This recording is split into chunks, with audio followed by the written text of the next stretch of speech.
সবাইকে আমার চ্যানেলে সুস্বাগতম।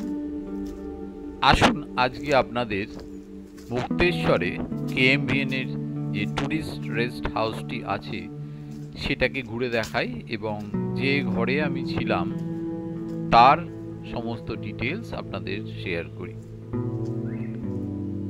এই জায়গাটি মুক্তেশ্বরের জিরো পয়েন্টে, মানে যেখানে রাস্তা এসে শেষ হয়ে যাচ্ছে সেইখানেই এই ট্যুরিস্ট রেস্ট হাউসটি আছে। ঢুকে আসার পর এখানে একটা পার্কিং লট রয়েছে যেখানে আপনি আপনার গাড়িকে পার্ক করতে পারেন। অনেকটাই স্পেস রয়েছে যেখানে টু হুইলার ফোর হুইলার সবই পার্ক করা যায়। তো আমাদের গাড়িও এখানে পার্ক করে রাখা আছে এবং এখান থেকে হিমালয়ের অপরূপ সৌন্দর্য আমরা উপভোগ করেছি, আপনাদের সাথেও সেটা শেয়ার করব। এই হচ্ছে ট্যুরিস্ট রেস্ট হাউস এবং এই সিঁড়ি দিয়ে উপরের দিকে উঠে গেলে ওই যে উপরের দিকে জানলাটি দেখা যাচ্ছে ওইটা হচ্ছে আমার রুমের জানলা, যেখান থেকে আমরা সুন্দর হিমালয় দেখতে পেয়েছিলাম। চলুন ধীরে ধীরে এগোনো যাক। এটি হচ্ছে রিসেপশন, যেখানে আসার পর আপনি এখানে আপনার নাম রেজিস্টার করবেন। অবশ্যই আগে থাকতে বুক রাখবেন, নাহলে কিন্তু এইখানে জায়গা পাওয়া খুবই দুষ্কর। এই হোটেলের ডান দিকে দেখুন একটা সিঁড়ি নেমে যাচ্ছে।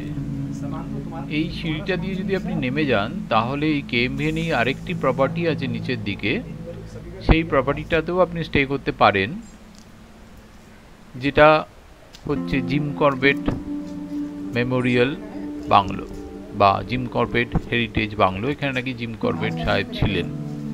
আর এই রাস্তা দিয়ে নেমে গেলে নিচে চলিক জালি বলে যে জায়গাটি আছে সেখানে যাওয়া যায়। মানে আপনি এই কেএমভিএন লাস্ট, এখান থেকেই আপনাকে এই চলিক জালি যেতে হবে। যারা অন্যরাও চলিক জালি যেতে চান তারা এই কেএমভিএন এসেই তারপর এখান থেকে যেতে হবে, কারণ এখান থেকেই রাস্তা শুরু হচ্ছে।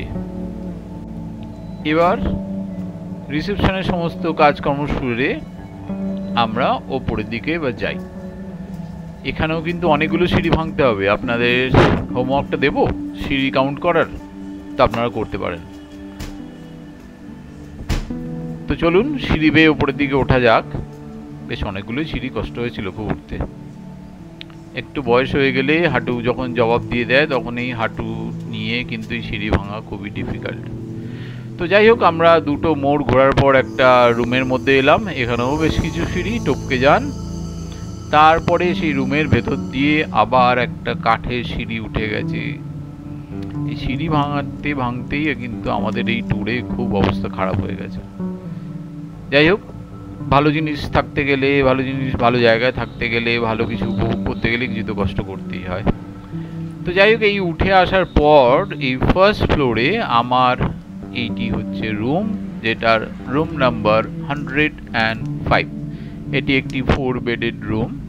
আমরা 3 জন আছি, সেই জন্য সব জায়গাতেই আমরা চেষ্টা করেছি 4 বেডরুম নেওয়ার, যাতে কমফোর্টেবলি থাকা যায়।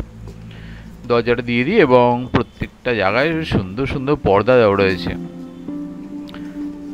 বেশ, এবার দেখা যাক কি কি আছে এই ঘরের মধ্যে। একটা বাংলা টিভি রয়েছে, সুন্দর বড় জানলা যেখান থেকে আপনি আরামসে বসে হিমালয়কে দেখতে পারেন।